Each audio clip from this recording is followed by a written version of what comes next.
Խանք, սեմ տեսնի սեմիկ վա երեխեք է հեչ լացելով դասկեն են։ Դու սովորել ես Yeah. Բարև, այս քանի օրս գծե բռնել ենք, որ արդեն վաղն է գիր գրականությունից խոսալու։ Ինչի այս թեման կխոսանք բարբառով, լավ կենենք։ Լավ, իսկ եթե լուրջ, սաղ տնավարի խոսակցություններն էլ ճիշտը բարբառով ներկայացնելն է։ Ըմպես որ բաժակում կոֆե վերցրեք եկեք։ Դպրոցը չէ, մեր վաղ ուրիշ էր, այսպես արտահայտությունները հիմի շատ տարածված են։ Զարգացող տեխնոլոգիաների հետ զարգանան նաև շատ ու շատ վտանգներ։ Հեռախոսային խաղերից մինչև թմրանյութեր։ Այս տարում պետք է ամեն ինչից զգուշ եղնենք, ժողովուրդ ջան, որ դպրոցն էլ դպրոց եղնի։ Ոչ պակաս կարևոր է նաև ներքին անվտանգությունը։ Օրինակ երեխեք ջան, ձեր վարքով պայմանավորված հեչ պարտադիր չէ, որ ավարիայի ճակատամարտը լավ յուրացնելու համար պետք պրակտիկորեն կիրառեք դպրոցում, դպրոցի միջանցքներում ու մերօրյա եղիշեների օբյեկտիվի նյութի պատճառ դառնաք։ Բուր մնաց այն որ ուսուցիչները բարձրագույն արժեք են։ Այս դեպքում ոչ թե երեխեքին, այլ ծնողներին կհարցնեմ։ Այս վերջերս համել պարզվի որ մեր ազգի ծույլիկները շատացել են։ Այն վաղտվանից դասերը չեն էլի։ 4 նախադասություն է, մեջը 17 հատ ուղղագրական սխալ կա։ Դե լավ։ Չմտածեք չափազանցնում եմ։ Որ դպրոց եղնի, մեր բառերով սած վերևները պիտի գիտենան ովքեր երեխեքին դաս կուտան, երեխեքն պիտի գիտենան, որ դպրոցը իրանց մարդ սարքելու գործարանն է։ Ըմպես որ սորվեք մարդ տառեք, որ վերջին զանգի ձեր սրտե թեստ տեքստերը մեկ չեմ բռնեն էլի իրականության հետ։ Վերջին զանգսեցի հիշեցի։ Հանրապետությունում արդեն հնչել է դպրոցական վերջին զանգը։ Հարսնիկի պես բանամ էլի։ Հմիքսեկելի թարախ խոսակա, բայց պիտի ասեմ, երկրորդ կիսամյակից սկսած հանրապետության ոչ առևտրային կազմակերպություններում սկսվի կազմակերպել սցենար գրելը, երգ ձայնագրվելը, բարի փորձենելը, DJ գտնելը, վիդեո, ֆոտո, մոնտաժ կամ այդ իրեկն իրար հետ ենողի պեղելը, բեմական շորերը կարելու համար լավ ու այդ ընթացքում ամենակարևորը ազատ դերձակ ճարելը, դասատուներին ծաղիկ առնելը, թասխեկին առանձին նվեր ենելը, ռեստորանի տաշի տմբլը կազմակերպելը ու մնացած մանր-մունր գործերը ենելը մինչև բանկրոտը չբաժանի ձեզ։ Նկատի ունիմ ձեզի ու ձեր վասվասայությանը։ Այ մարդ, համբերեք, մենք ոչ ենք եկել ձեր փողերը հաշվենք, փաստը կարձանագրենք, իսկ այդ փաստը մեր հետ ապրիկը բոլոր ժամանակներում։ Ուղղակի քիչ էվոլյուցիա է ապրել, էլի, կաբիկից մարդ է դառը, բայց լավ, հանակը մեկում։ Խան ջան, օրինակ ձեր վախտով, ձեր վերջին զանգը VHS-ով չեք նկարել։ Տեսնիսկ իսկ մինքվա թրենդի սահմանները դրոնի սահմաններից դուրս են դուրս։ Երեխեք ջան, իհարկե շատ կարևոր է վերջին զանգի օրը անմոռանալի դարձնելը։ Վերջը դիքցեր օրն է ու դուք պիտի փայլեք ու վայելեք, բայց ինչեղ մեր մեծերը կսեն, ամեն մարդ պիտի իր վերմակի չափով ոտը երկրցնե։ Դիկել հո նոր տարվա սեղան չէ։ Կուզեմ ասեմ, որ դպրոցական օրերը ամենաանհոգ օրերն են, բայց որ սիրուն ապրեք դպրոցական կյանք ու երբեք մի մոռացեք, որ հենց մեր դասատուներն են, որոնք ձեռի տակով կանցնին ապագայի մասնագետները, հայրենասեր ու ուժեղ կամքով մարդիկ։ Հա, այս երկն է դրել ենք, որ լավ հուզվիք։ Դե լավ, շատ մի լացեք։ 20 ամսի 28-ին հրաբարակ շրջանավարտների համար համերգ կա։ Գնացեք լավում ուրխծեք։ Դե իսկ 23-րդ դպրոցի միջանցքներով ու դասարաններով ձեր համար թափառեցին Աստղիկ Խաչատրյանն ու Խան Հովհաննիսյանը։ Всё։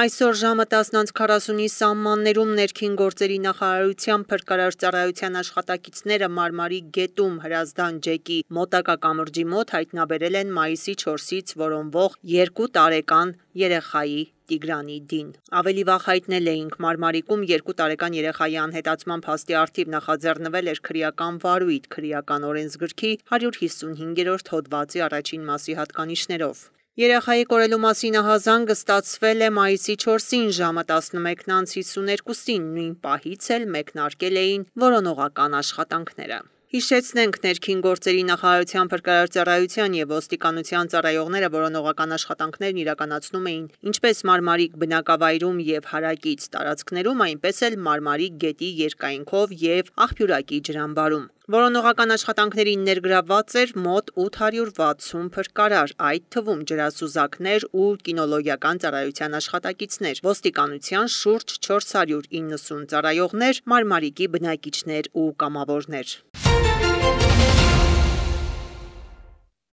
Հարի Փոթերի հիպերիրատեսական պատկերը 2022 թվականին եւ 2024-ին։ Այստեղ արդեն արհեստական բանականությամբ ստեղծված ռոբոտը սեղանի թենիս է խաղում, իսկ այս տեսանյութում սուրճ է եփում։ Մյուսում օգնում ավտոմեքենաների արտադրությանը։ Նախորդ տասնամյակում երկրները մեծ գումար են ծախսել արհեստական բանականության տեխնոլոգիաների զարգացման ուղղությամբ։ Սթենֆորդի համալսարանի զեկույցը փաստում է, որ 2013-ից 2024 թվականներին ամերիկյան ընկերությունները գրեթե 471 միլիարդ դոլար են ուղղել արհեստական բանականությանը։ Չինաստանը 119.3 միլիարդ, Միացյալ Թագավորությունը 28.2 միլիարդ։ Տասնյակում են Կանադան, Իսրայելը, Գերմանիան, Հնդկաստանը, Ֆրանսիան, Հարավային Կորեան եւ Սինգապուրը։ Ուսումնասիրվել է շուրջ 120 երկրի տվյալ, այդ թվում Հայաստանինը։ Վենչուրային ֆոնդի համահիմնադիր Կարեն Վարդանյանի խոսքով արհեստական բանականությունը դարձել է համաշխարհային տնտեսության բաղկացուցիչ մաս։ Հիմնական առաջընթացը գրանցվեց 22 թվականի վերջին,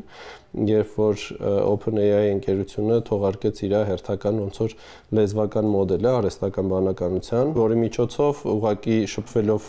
համակարգերի հետ հնարավոր է ինչ-որ խնդիրներ լուծել։ Այսօր արդեն կան բազմաթիվ պրոդուկտներ այդ տեխնոլոգիայով ծնված, որոնց միջոցով ամբողջ աշխարհում տեղի են ունենում ինդուստրիաներում փոփոխություններ շատ էական, որի հետևանքով շատ ու շատ բարձրանում է էֆեկտիվությունը աշխատանքի,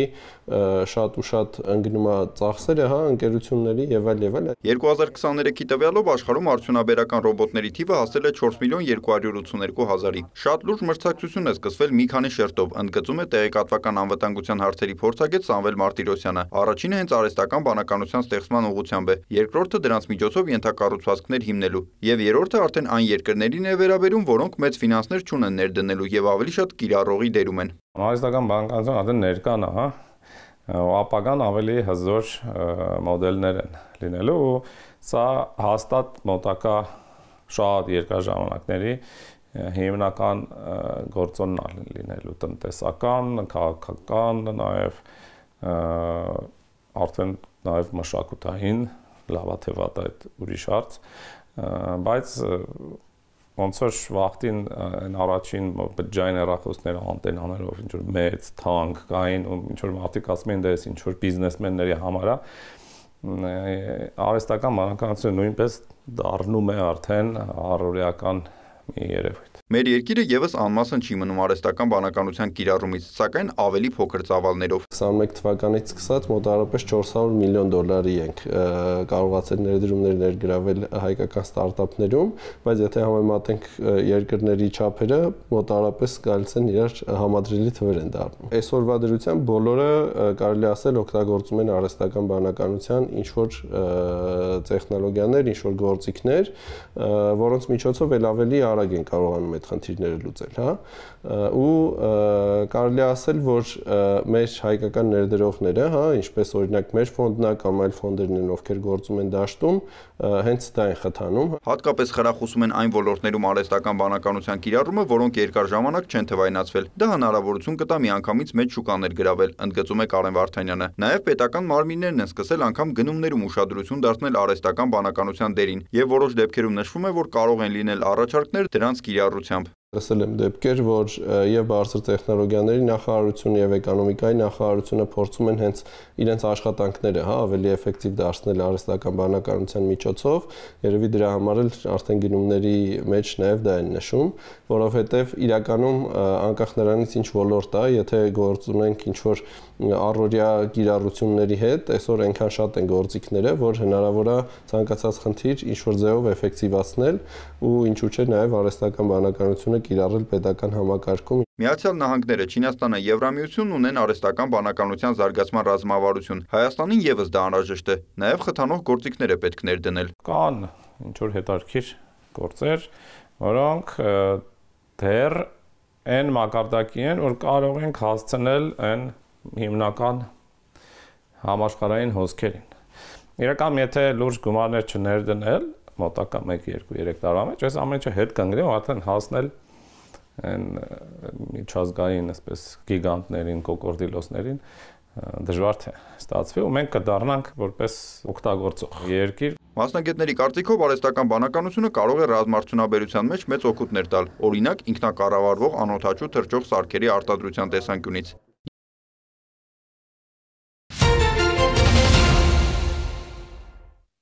Ռուսաստանի արտգործնախարար Սերգեյ Լավրովը Մոսկվայում տեղի ունեցած համաժողովի շրջանակում անդրադարձել է Հայաստան այցին։ Նա հիշատակել է Հայաստանի կառավարության մշակած խաղաղության խաչմերուկ նախաձեռնությունը։ Ըստ Լավրովի, ծրագրով Հայաստանի կառավարությունը ձգտում է իր տարածքը լոգիստիկ հնարավորություններն ինտեգրել ընդհանուր մայրցամաքային գործընթացներին։ Ըստ նրա, Մոսկվան կողմ է, որ բոլոր ենթակառուցվածքային նախագծերը զարգանան, բայց գործնականում խաղաղության խաչմերուկն իրագործելու համար պետք է Հայաստանի ու Ադրբեջանի միջև ստորագրվի խաղաղության պայմանագիր։ Մենք սրտանց հաջողություն ենք մաղթում այդ հարցում, ասել է Լավրովը։ Ռուսաստանի արտգործնախարարության ղեկավարը վստահություն է հայտնել, որ պայմանագրի տեքստի համաձայնեցումը հնարավոր է դարձել Հայաստանի, Ռուսաստանի եւ Ադրբեջանի եռակողմ գագաթնաժողովների շնորհիվ։ Լավրովը նշել է, որ Դաշնությունը պատրաստ է այսուհետ եւս օժանդակություն ցուցաբերել, եթե կողմերը դրանում հետաքրքրված են։ Նա համոզմունք է հայտնել, որ անհրաժեշտ է նաեւ Հայաստանի եւ Թուրքիայի միջև հարաբերությունների կարգավորում։ Հակամարտությունների հաղթահարումն ու դրանց հետևանքով տրանսպորտային ու տնտեսական կապերի վրա դրված սահմանափակումների վերացումը նկատելիորեն կբարձրացնեն այս տարածաշրջանի եւ ամբողջ մայրցամաքի մրցունակությունը, եզրափակել է Սերգեյ Լավրովը։ Լրատվամիջոցները գրում են, որ Հռոմում Միացյալ Նահանգների եւ Իրանի միջև բանակցությունների 5-րդ փուլն ավարտվել է առանց համաձայնության հասնելու, սակայն կողմերը որոշել են շարունակել բանակցությունները։ Բանակցությունների 5-րդ փուլից հետո Իրանի արտգործնախարար Աբբաս Արաղչին հայտարարել էր, որ իրանական կողմն ակնկալում է լուծել տարաձայնություններ առաջացնող հարցերը ամերիկացի ներկայացուցիչների հետ 1 կամ 2 հանդիպման ընթացքում։ Արաղչին ընդգծել է, որ Հռոմում կայացած հանդիպումից հետո Վաշինգտոնը սկսել է շատ ավելի լավ հասկանալ Թեհրանի դիրքորոշումը միջուկային ծրագրի վերաբերյալ։ Դիվանագետը 5-րդ հանդիպումը որակել է ամենապրոֆեսիոնալներից մեկը։ Օմանի արտգործնախարարն էլ իր էջում գրել է, որ բանակցությունների 5-րդ փուլը վերջնական առաջընթացով չի ավարտվել։ Նա հույս է հայտնել, որ առաջիկա օրերին հնարավոր կլինի որոշակիացնել մնացած հարցերը, ինչը թույլ կտա առաջ շարժվել դեպի ընդհանուր նպատակ՝ հասնելու կայուն ու արժանապատիվ համաձայնության։ Ուկրաինայի արտգործնախարարությունն աշխատում է Ուկրաինայի եւ Ռուսաստանի նախագահներ Վոլոդիմիր Զելենսկու եւ Վլադիմիր Պուտինի հանդիպման ուղղությամբ հայտարարել է Ուկրաինայի արտաքին գործերի նախարար Անդրեյ Սիբիան։ Նա նշել է, որ Կիևին անհրաժեշտ է Միացյալ Նահանգների ներգրավվածությունը կարգավորման գործընթացում։ Մենք ողջունում ենք Միացյալ Նահանգների եւ նախագահ Թրամփի խաղաղության ջանքերը։ Հանդիպումը Թուրքիայում շարունակելու համար նախապայմաններ չեն կարող լինել։ Այնտեղ հստակ պայմանավորվածություն է ձեռք բերվել, նշել է արտգործնախարարը։ Նա հիշեցրել է, որ կողմերը պայմանավորվել են իրականացնել ռազմագերիների փոխանակում եւ գործընթացն արդեն սկսվել է։ Այժմ Ուկրաինան սպասում է, որ Ռուսաստանն իրեն տրամադրի անվերապահ զինադադարի իր տեսլականը։ Նման փաստաթուղթ է պատրաստվում նաեւ Կիևում։ Երրորդ կետը Զելենսկու եւ Պուտինի անձնական հանդիպման վերաբերյալ աշխատանքն է։ Հարցին թե արդյոք Ուկրաինան տեսնում է Վատիկանը որպես խաղաղության բանակցությունների վայր, արտգործնախարարն ասել է, որ Ուկրաինան դեռ շահագրգռված է Վատիկանում հրադադարի շուրջ բանակցությունների հարցով Ռուսաստանի հետ հանդիպում անցկացնելով։ Գերմանիայի կանցլեր Ֆրիդրիխ Մերցը հեռախոսազրույց է ունեցել Չինաստանի նախագահ Սի Ցզինպինի հետ։ Գերմանիայի կառավարությունից նշել են, որ զրույցի ընթացքում կանցլերը կոչ է արել Չինաստանի նախագահին աջակցել Ուկրաինայում հրադադարի արագ հաստատման ուղղված ջանքերին։ Չինաստանի արտգործնախարարության տարածած հայտարարության մեջ նշվում է, որ կողմերը կարծիքներ են փոխանակել ուկրաինական ճգնաժամի շուրջ։ Նախորդին Ֆրանսիայի նախագահ Էմանուել Մակրոնը Չինաստանի նախագահի հետ զրույցից հետո հայտարարել էր, որ Փարիզը եւ Պեկինը հավատարիմ են Ուկրաինայում կայուն խաղաղություն հաստատելու ջանքերին։ Ավելի վաղ Չինաստանի արտգործնախարարությունը հայտարարել էր, որ Պեկինի դիրքորոշումն Ուկրաինայում տիրող իրավիճակի վերաբերյալ հետևողական է, պարզ ու թափանցիկ։ Նախարար Վանին կոչ էր արել միջազգային համաժողով կազմակերպել բոլոր կողմերի հավասար մասնակցությամբ եւ խաղաղության բոլոր առաջարկների արդար քննարկմամբ։ Դամասկոսը ողջունել է Միացյալ Նահանգների որոշումը չեղարկել Սիրիայի դեմ սահմանված պատժամիջոցների մի մասը։ Մենք ողջունում ենք Սիրիայի եւ նրա ժողովրդի դեմ երկար տարիներ գործող պատժամիջոցները չեղարկելու ԱՄՆ կառավարության որոշումը։ Պատժամիջոցների վերացումը դրական քայլ է երկրում մարդասիրական եւ տնտեսական խնդիրները մեղմելու համար, ընդգծել են Սիրիայի արտգործնախարարությունից։ Ավելի վաղ հայտնի էր դարձել, որ ԱՄՆ պետքարտուղար Մարկո Ռուբիոն փաստաթուղթ է ստորագրել 2019 թվականին Սիրիայի դեմ սահմանված պատժամիջոցների փաթեթը 180 օրով չեղարկելու մասին։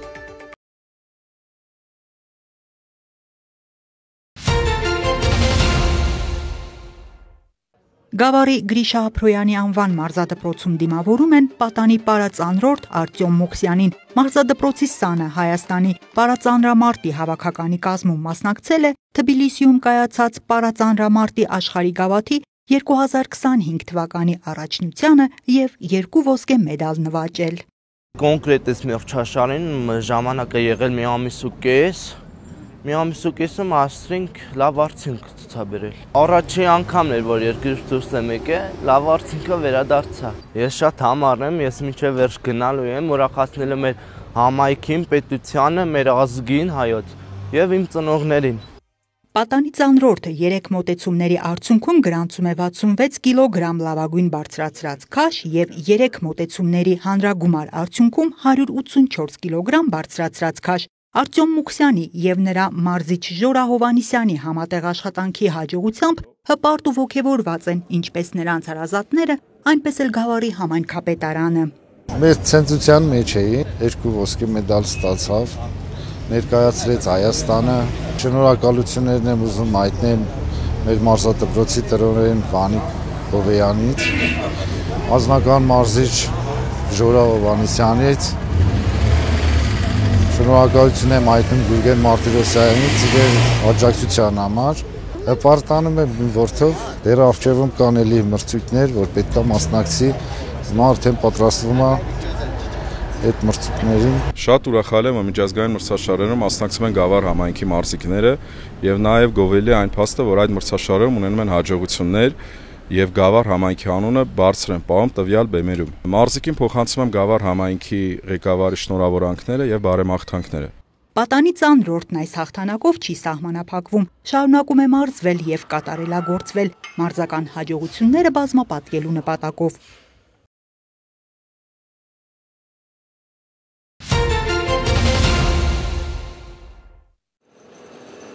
Սյունիքում տարբեր փուլերում գտնվող 1 տասնյակից ավելի ճանապարհաշինարարական աշխատանքներ են ընթանում։ Որոշ հատվածներում նորոգվում, հիմնանորոգվում, մի մասում էլ զրոյից են կառուցվում։ Մի խոսքով մարզում ակտիվ եռուզեռ է։ Ճանապարհաշինարարական ոլորտում կառավարության միջոցներով իրականացվող նախագծերի ընթացքին ծանոթանալու համար երկօրյա աշխատանքային այցով լրագրողների հետ Սյունիքում էր տարածքային կառավարման եւ ենթակառուցվածքների նախարար Դավիթ Խուդաթյանը։ Այցի առաջին օրը մեկնարկեց Հյուսիսային թևի ուղղությամբ M2 հարժից ներքին Խնձորեսկ Վերիշեն Խոզնավար ճանապարհների կառուցման ընթացքին հետևելով։ Այնուհետև ներկաները եղան M9-ից Սատանի կամ Մուրջ տանող ճանապարհի շինհրապարակում։ 20 կիլոմետր երկարությամբ հատվածի վերանորոգումը վերին շերտի ասֆալտապատման փուլում է։ Եռաշերտ ասֆալտի խտությունը, ջերմությունն ու հաստությունն են ստուգվում։ Մենք նախատեսել ենք շինաշխատանքների ավարտից հետո նաև ճանապարհը կահավորել երթևեկության նշաններով, գծանշում անել տերմոպլեքսով եւ ամբողջությամբ այս տուրիստական նշանակություն ունեցող ճանապարհը հանձնել շահագործման։ Այս ճանապարհահատվածը կլուծի Տաթև լծենով երթևեկող վարորդներին հաճախ հանդիպող դժվարությունների հարցը։ Ներքին զբոսաշրջության զարգացման համար էլ այն կարևոր գործոն է։ Մարդատար ավտոմեքենաների համար կարծում եմ շատ ավելի արդյունավետ է գալ հենց այս ճանապարհով, շինուհայրով գալ, որովհետև հիմնականում բեռնատար մեքենաները օգտվում են լծենի ճանապարհը, այդ ճանապարհից են օգտվում եւ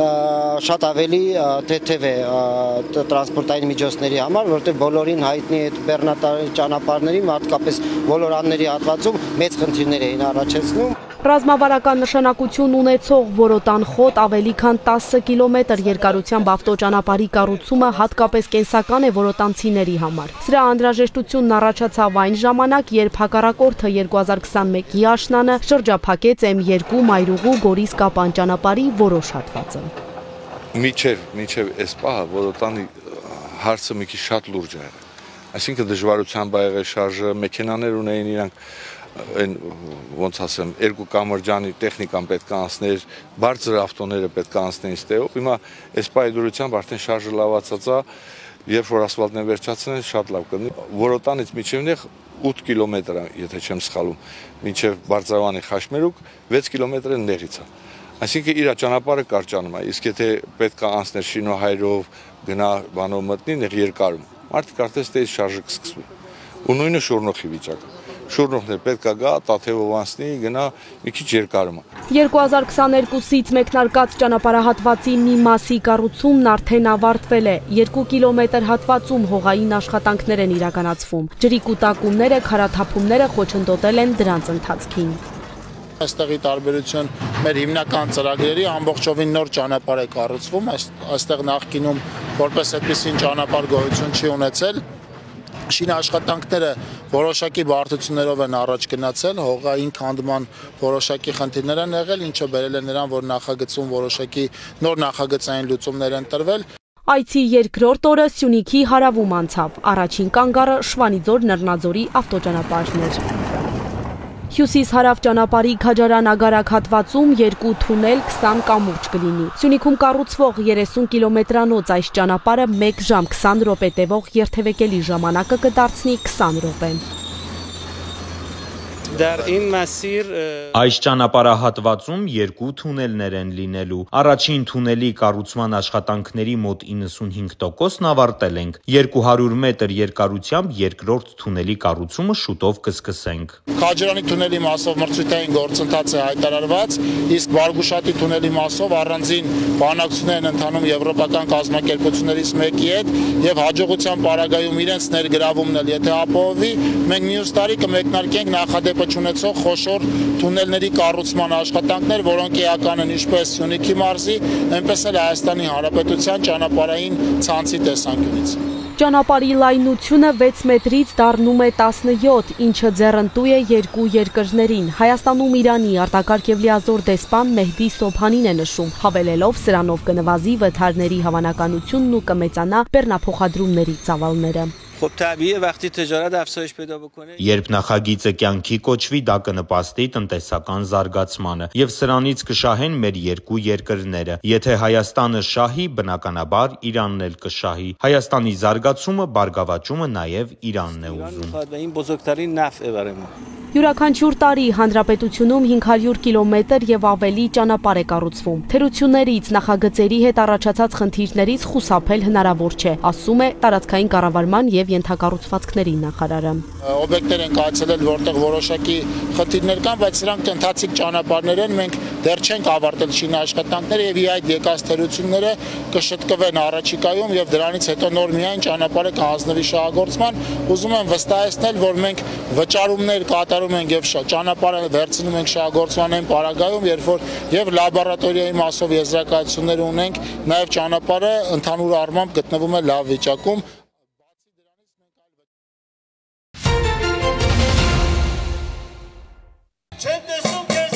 Մայիսի 20-ին Իջևան քաղաքում անցկացվեց հանրային ակցիա «Պահպանենք Աղստև գետը» խորագրով, որը կազմակերպել էր քաղաքացիական երիտասարդական կենտրոն հասարակական կազմակերպությունը։ Այսօրվա միջոցառումը հանրային ակցիա է Աղստև գետի պահպանության համար եւ կարեւոր է համարում ընդգծել, որ սա ոչ միայն բնապահպանական կոնտեքստ ունի այս միջոցառումը, այլև Աղստևը համարվում է Իջևանի այցեքարտը եւ նրան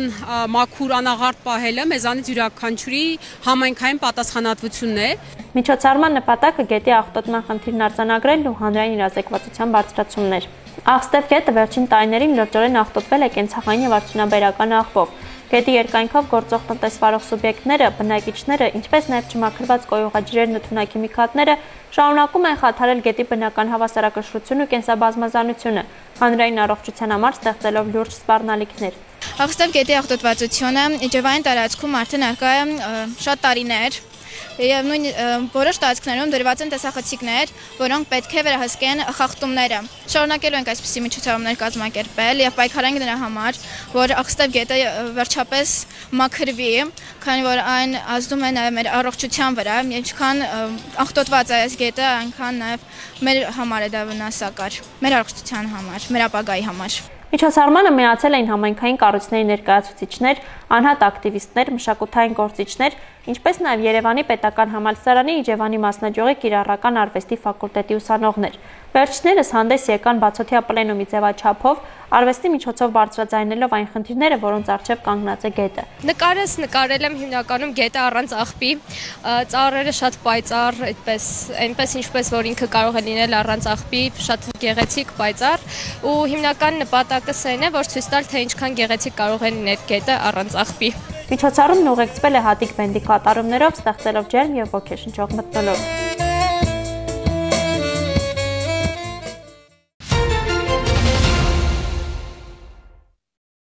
Քթի փակվածություն, փռշտոց, աչքերի կարմրություն, քոր, կոպերի այտուց, նաև հազ։ Այս գանգատները սրվում են հատկապես գարնանը։ Ըստ մասնագետների անձը պետք է իմանա, թե որն է իր ալերգիայի առաջացման պատճառը։ Հիմնականում բույսերն են։ Բույսերի ծաղկե փոշիները, որոնք որ թվում է թե արևի հետևանքով են իրենք ակտիվանում, բայց ամեն դեպքում արևը այստեղ այդքան էլ դեր չունի, ուղղակի այդ բույսի ծաղկման սեզոնն է լինում եւ կարող է հենց գարնանը ակտիվանալ, բայց մարդիկ կան, ովքեր ունեն օրինակ ամռանը կամ աշնանը ծաղկող բույսից ալերգիա եւ իրենց մոտ այդ սեզոնին են նմանատիպ սիմպտոմներ առաջանում։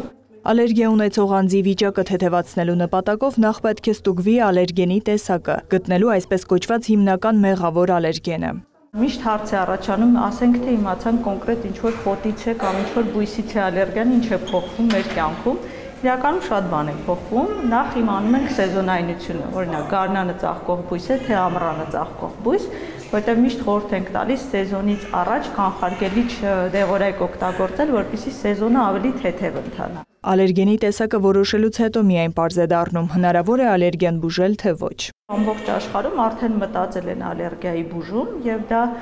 պատվաստման մեխանիզմով մտածած գործողություն է, երբ որ օրգանիզմին փոքր դեղաչափերով տալիս ենք ալերգենը ու օրգանիզմը սովորում է դրան։ Դա մոտավորապես 2 տարի է այդ process-ը տևում, բայց ինքը շատ արդյունավետ մեթոդ է համարվում։ Որոշ ալերգեններ կան, որոնց նկատմամբ ալերգեն սպეციფիկ իմունոթերապիան չի աշխատում։ Այս դեպքում իրականացվում է սիմպտոմատիկ բուժում։ Դեղորայքը վիճակը թեթևացնում է, բայց հաջորդ տարի նույն գանգատները կրկնվում են։ Դենդրոպարկը հակառակը ոչ միայն իրենց լուծում է ներկայացնում, այլ հակառակ ազդեցությունն է թողնում։ Այսինքն ալերգիա ունեցող մարդը, երբ որ ծաղկման փոշոտման սեզոնին գտնվում է տարածքում, իր մոտ ախտանիշները շատ ավելի բուռն կարող են ընթանալ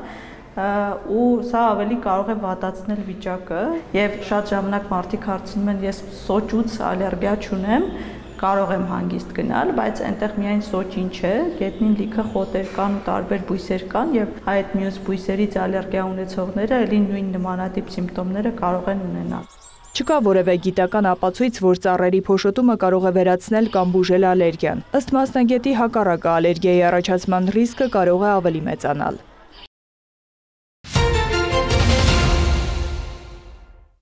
Համայնքային ոստիկանության Վաղարշապատի բաժնի ծառայողները ստացել էին տեղեկություն, որ Վաղարշապատի Միչուրինի փողոցի մի բնակիչ աճեցնում է կանեփ եւ ապօրինի պահում մարիխուանա։ Վաղարշապատի քննչական բաժնում նախաձեռնված քրեական վարույթի շրջանակում մայիսի 20-ին 62-ամյա տղամարդու տանը կատարվեց զննություն։ Բակում հայտնաբերվեց կանեփի մշակված 13 բույս։ Հայտնաբերվեց նաեւ մարիխուանայի նմանվող զանգվածներով 2 տարա, 65 եւ 29 գրամ քաշերով։ Նախաքննությամբ հանգամանքները պարզվում են։